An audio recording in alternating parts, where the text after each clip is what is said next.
Good morning, Gators. So the bad news is I don't really have any news for you today.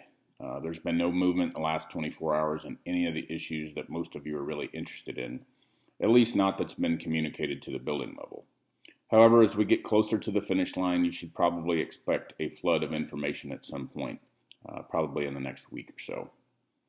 As for today's message, I'd just like to say that I know that as we get closer to the end of our school year that you're probably ready for the year to be over. Not because you don't like or love school, or your fellow students, or your teachers, etc., but most likely because you're tired of doing school like this. And we all get it. We're all tired of doing school like this. It's just not as fun as seeing all of those people on a daily basis. You're really stuck there at home doing schoolwork that isn't being evaluated the way it's always been, and all of this stuff just feels more like a grind than it should. Well, I'll let you in on a little secret. Any great success you have in life is going to be the result of a lot of days where you feel like that. The truth is that some days you're going to feel great and ready to conquer the world as you go about pursuing your goals. Other days, not so much.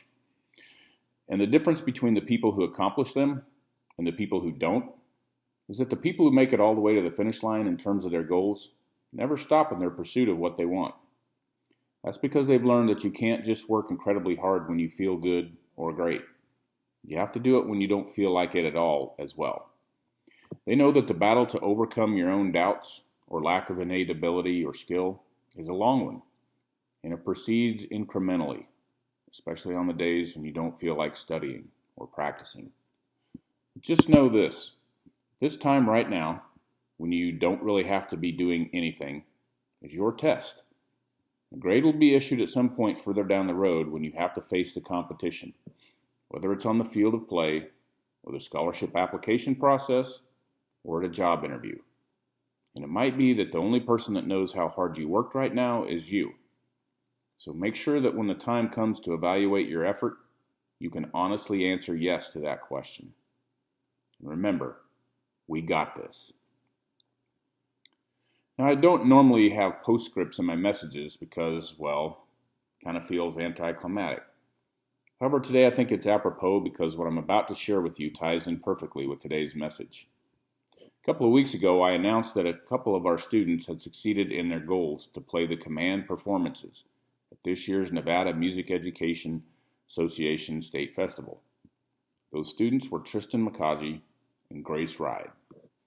Trust me, these two know a lot about preparing to reach a goal that no one else told them they had to reach, and for which there was no punishment for not reaching it. They just chose to do this and spent many, many hours preparing to play these pieces of music, and then, like so many of you, were robbed of the opportunity to do so by this insidious, invisible thief of a virus.